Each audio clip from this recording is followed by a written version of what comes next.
Radhanagar beach అంటారండి ఇది. 4 అయింది ఇక్కడ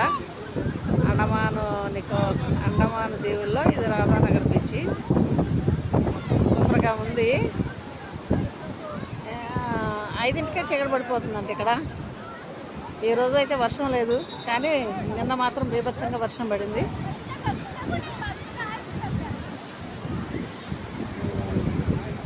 ఎలాగో ఈరోజు అయితే వర్షం లేదు, బాగుంది ప్రశాంతంగా. నేను తీసానులే మిమ్మల్ని కూడా. కొత్తపల్లి ప్రభాకర్ రావుని కూడా చేద్దామండు.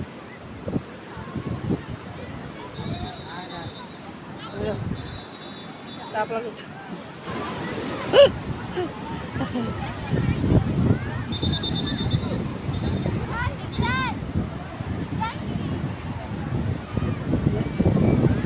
అయితే ఇందాక మేము దిగిన రిసార్ట్ దగ్గర ఆ బీచ్లో మేము లోపలికి వెళ్ళాము. బాగా దాన్ని ఏమంటారు,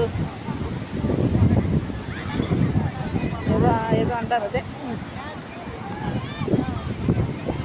స్కాచరింగ్గా ఏదో అంటారని చెప్పారు మా పిల్లలు. అయితే అది నాకు అంతగా అర్థం కాలేదు. అందుకని ఇప్పుడు బీచ్లో దిగాలని అనుకోవట్లా.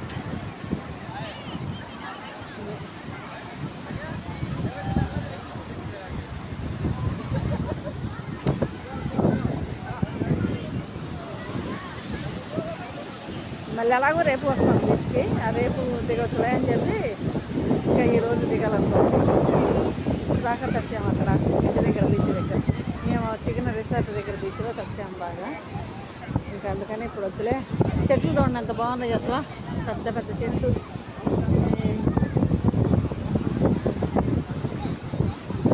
కానీ రావాల్సిన ప్లేస్ ఉంది ఒకసారైనా. ఇది అదే వేట సినిమాలో చిరంజీవిని పెడితే చిరంజీవి ఏదో ఆ జైలుకి లోపల కన్నం పెట్టుకొని పారిపోయేస్తాడు కదా. ఈ సముద్రాన్ని ఇదే సముద్రం చూపించిందా అని అనిపిస్తుంది చూస్తూ ఉంటే.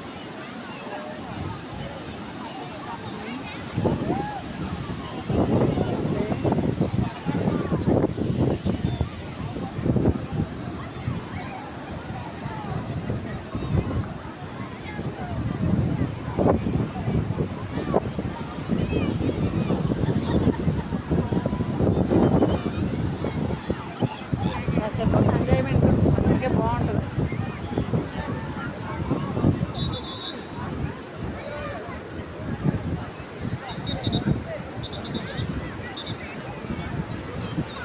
చెట్లు ఆకాశం నట్టునట్టున్నాయండి. చెట్లు ఎక్కడ చూస్తుంటే ఎంత హ్యాపీగా ఉందో. ఎంత గ్రానరీ, అంత అదేలే, అంత ఫారెస్ట్ కదా.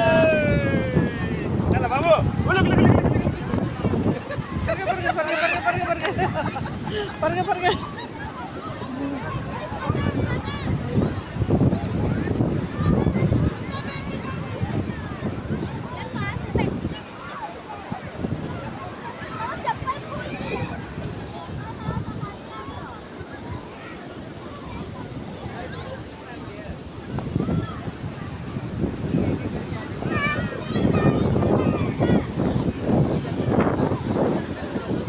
అది విషయం అన్నమాట.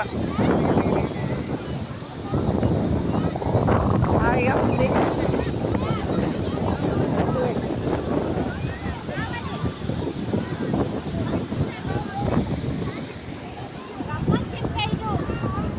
He is my grandson. He is my elder grandson. She is my daughter-in-law. He is my son.